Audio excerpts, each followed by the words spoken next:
Welcome back, future criminologists. In this video, I will be discussing curative admissibility of evidence.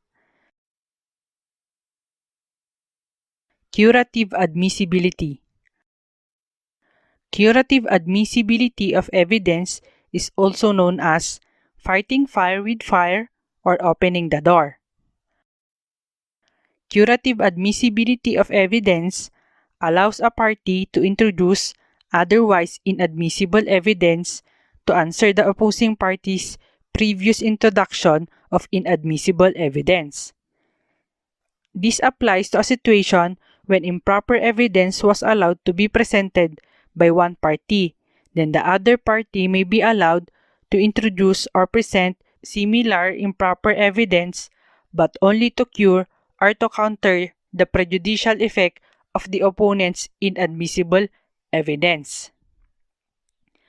The party presenting must have raised an objection to the improper evidence, or if he did not, then it is discretionary for the court to allow him to present curative evidence.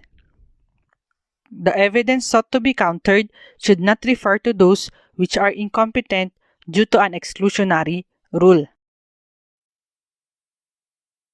For example, an attorney filed a case against his former client for collection of his attorney's fee.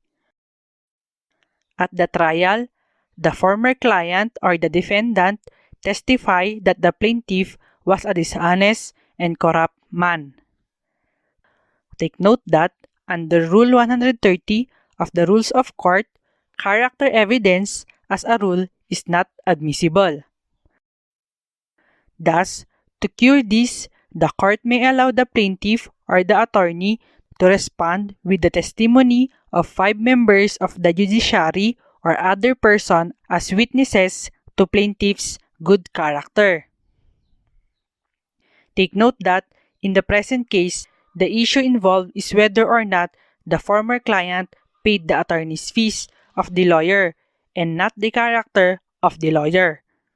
Thank you for watching. If you like this video, don't forget to share it and to subscribe.